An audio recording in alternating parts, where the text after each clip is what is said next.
Talk about pressure.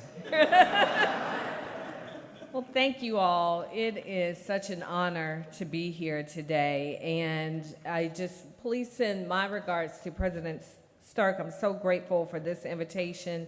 Dean Love, Provost McBride, and Dan Gordon, thank you all. And it's so wonderful to see so many familiar faces. My neighbor, Dr. Franklin, and also my neighbor in the balcony over here. And I could call out so many names. But it is an honor because this is family for me. I shared with someone earlier that Bishop Henderson married my husband and I. And Ben Hill is my home, but I officially qualify as a fence straddler as I spend a lot of time over at Impact Church. So I am glad to be a part of this wonderful family, and I'm so honored to be the 60th mayor of Atlanta. And I had the pleasure of doing a lot of graduation speeches this year.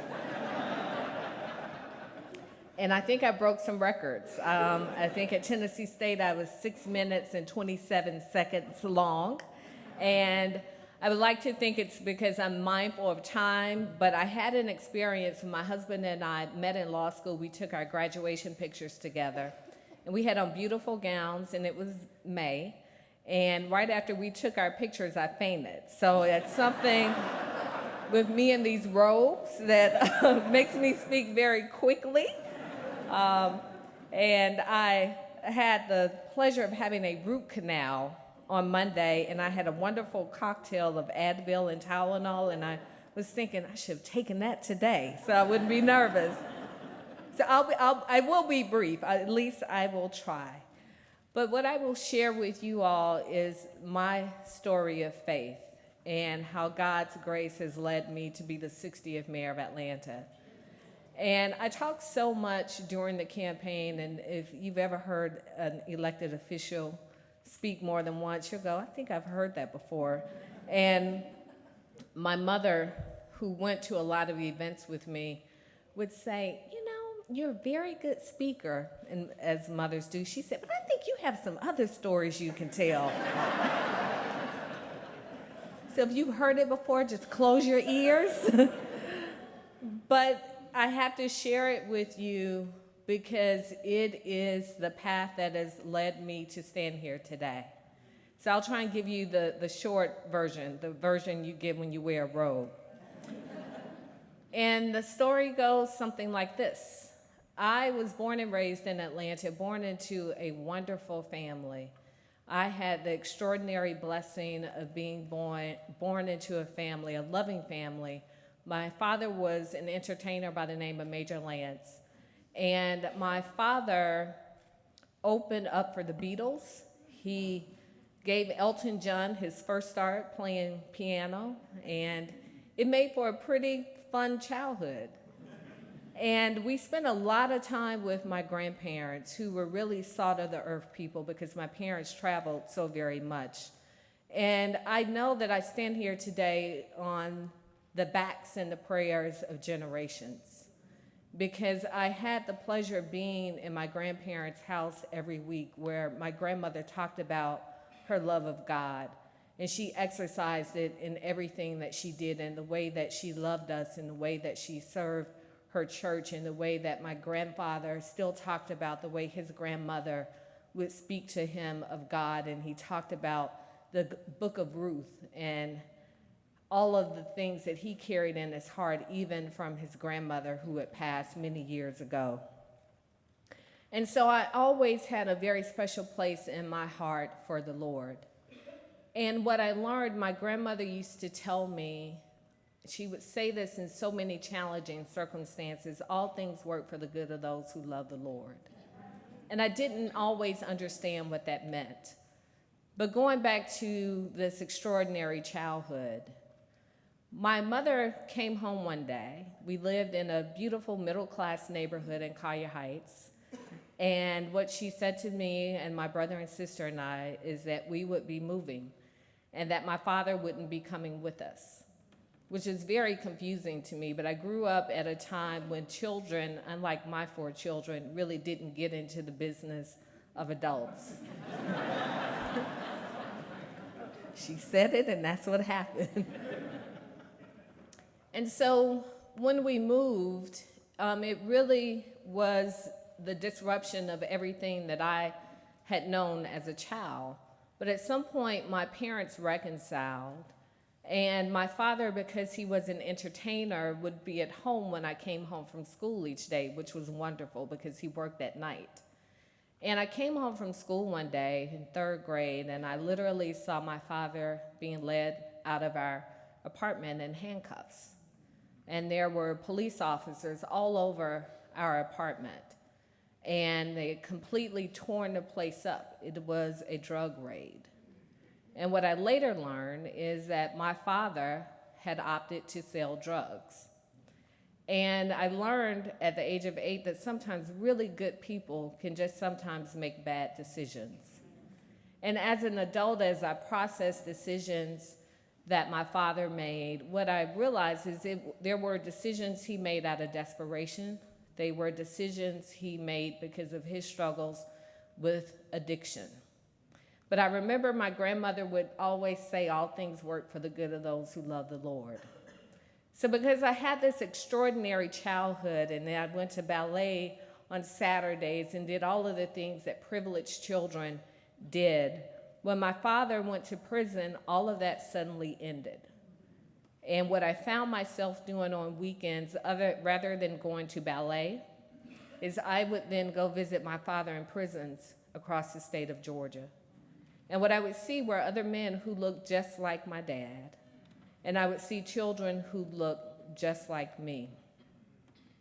But what I realized, and it took me many, many years to understand the value in that disruption, is that what I now know is that it was God's way of not making me complacent with the success of my parents or the things that they had provided for me. It gave me a drive and really a determination that I never wanted that to be my life. I didn't want to be in prison. I didn't want to have to struggle like I watched my mother struggle. I didn't want to have to run out of gas. I didn't want our lights to be turned off or our water to be turned off. And it's funny how children pay attention to things and what you take away from things. Because we used to run out of gas a lot, I had people in my life who I say really stood in the gap for me. There were these angels that God sent, and they were my friends' parents who would allow me to come to their home after school and fix dinner for me and do the things that their children were doing. But I had one friend in particular, her name was Tracy Smith. So we would ride in the backseat of her father's car, and he always had a full tank of gas, and that fascinated me. So I decided that when I became grown, I would always have a full tank of gas. And if you ever want to see a big fight in my house, let my husband drive my car. And I don't have a full tank of gas. We carry these things with us. And really, seriously, I get a thrill when I go to Quick Trip and I fill up and I get in the car. So some things just stick with you. But when I went to law school, and again, this is a reminder of how God has these dreams and these plans for you that you really can't even begin to imagine for yourself. But what I knew is that I wanted to go and help people like my dad. I wanted to help people be better. And I didn't like law school very much, Dean Hughes. I'm sorry, I just didn't. Maybe it's because I wasn't at the top of my class. I don't know. But I know that things don't happen accidentally when God has you in mind. I met my husband. So what I do know is there was a reason I went to law school. But after I met my husband, I practiced law for many years, and I said I did the people's work, and my husband kept the lights on, and I went to work for the people, and he would joke. He said, yeah, but you want to help the people from a BMW, but that's a...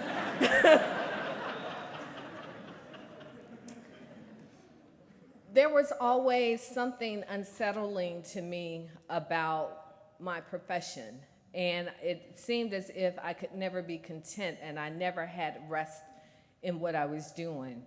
So I was a magistrate judge for about 6.5 years, and I had what I call an up or out moment. It was in 2008. And I woke up one day and I knew it was time for me to move on. I challenged an incumbent, which didn't make sense to anybody. It made sense to me and my mother, because everything I do makes sense because she's my mother. And my husband supported it. And if you know anything about elections, it really flies in the face of all that's normal, that you challenge an incumbent, especially when there's an open seat. But I thought, well, he's not doing a good job. He shouldn't just get to keep his job.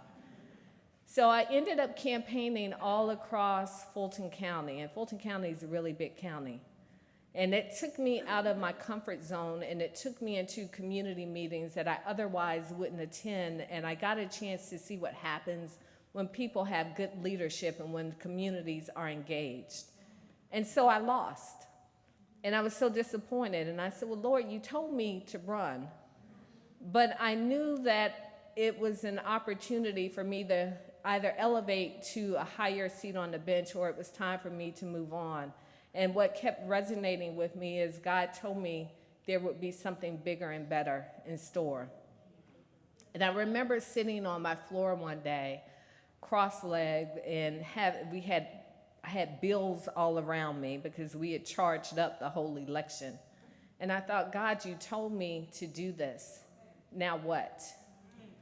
So the next year, and let me back up, I was not allowed to go back to my magistrate position on the bench. The next year, my city council person retired after 32 years. Suddenly, week of qualifying, he retired. And I had a what would you do if you weren't afraid to fail moment. And because I had gone to all of these other communities, I knew what I wanted for my community. And so I signed up to run for city council. There were 9 people in that race, and I won without a runoff. It was because of the lessons that I had learned from that previous election that over the past year didn't make any sense to me. But then when I joined the race for city council, I understood what that was all about. And so during my term on city council, I said that was the second best job I'd ever had, the first being my job at the Cherry Berry stand at Six Flags. But at some point, people began to speak to me about running for mayor. And we are often the last to believe in ourselves. And I thought, why would anybody think that I could be mayor of Atlanta? And so I prayed, and I prayed, and I prayed. And my husband and I argued a lot because he said, you have to make a decision. And I kept saying, but God hadn't told me what it is that I'm supposed to do. I can't do it until he tells me, because what I knew from my other elections is that when you do things that aren't in your heart to do, that when those punches come, it's real hard to take them. And more people got in, and more people, and then at some point there were 373 people in the race for mayor of Atlanta. I'm exaggerating, but it felt like that at times. And I was in Impact Church one day, and I remember this Sunday so very well because I was going to be bedside Baptist that day. And my youngest daughter came into the room, and she said she wanted to go to church. And we went, and we ended up going to a late service, which is not the service I would normally go to, but I thought, well, it's a double sin that the baby asks you to go to church and you don't go. And I was sitting in Impact Church that day, and I received from God the confirmation I needed to run for mayor of Atlanta. And what I can say to you is, had I not waited on that confirmation, I could not have withstood the campaign that we endured over more than a year. And I knew that God had put us on a path to do something extraordinary. So even when the poll numbers were awful, and there were people who I thought would be by my side and they weren't with me, I knew that we were on the path that God had sent us on. And so I recall that quite a bit. And I've had to call on it a lot over the past few months. And what I remind myself is that God's grace is sufficient. And what was shared with me by a friend who pastors a church is that if God put you on this path and he gave you this assignment, God's plans have not changed. And what I shared with my mother just last night, and people ask me, are you enjoying your job? And I'm an honest person, and I say, no, not yet. But I know I will soon. But honestly, it's a struggle sometimes not to become bitter and not to want to give up. But I am reminded of what God has done in my life when he told me he would do it. And it's not always in the way that I anticipate or always the way that I like. I talked about my 4 children. I'm reminded of how when God closed my womb and I thought it was the worst and most devastating thing that could happen, he sent us 4 beautiful children from another womb. And I wouldn't have it any other way. And so when I talk about my faith and when I talk about God's grace, I know that extends to the city of Atlanta. And I know that you all join us in praying for the future of our city. It's sometimes challenging when you turn on the television and it seems like all things are going wrong, but what I do know is that your prayers are with our city. And what I've learned is that it is God's grace that allows me to lead with optimism. And it is God's grace that will allow our city to get on the other side of very challenging times. So I'm so glad that you all are a part of the city of Atlanta. And I'm so grateful to have your prayers with our city. Please continue to pray for our city. Pray for the leaders of our city. Pray for the people who even put out false information and media coverage of our city. Because Atlanta is still a strong city, and we are still a city on the hill, and we are still a city full of people of faith and belief in a better tomorrow. I began today at a radio station, and they asked me, you know how you get these random questions at radio stations, and they asked me what was my most embarrassing church moment. I thought, that really is a random question. I said to them, probably my most embarrassing moment is sitting in church and being so overwhelmed by God's grace that I can't even get up at the end of service because I'm crying so hard. That is the faith that I carry in my heart. And just before I came here today, I had the pleasure of speaking to some students, and what I shared with them is that each and every day I lead with our children in mind.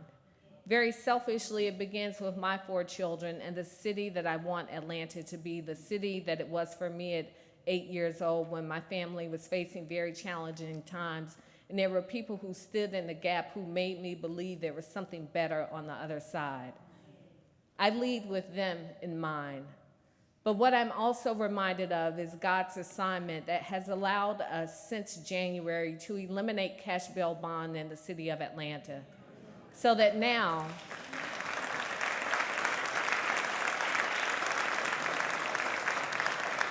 when someone is arrested in the city of Atlanta, they don't stay in jail simply because they are too poor to pay to get out. I'm also reminded of, for the first time in our city's budget, the ability to put $100,000 towards HIV support services in our city budget.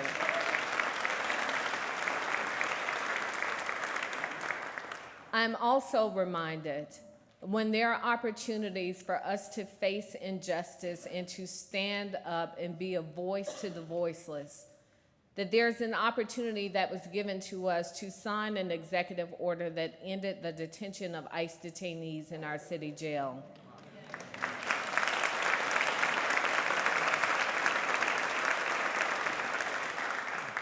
This is the path that God has laid out for our city, and so many more extraordinary things to come. I thank you for allowing me to be your mayor. I thank you for your prayers, and I thank you for being a part of the city of Atlanta. Thank you, and God bless you all.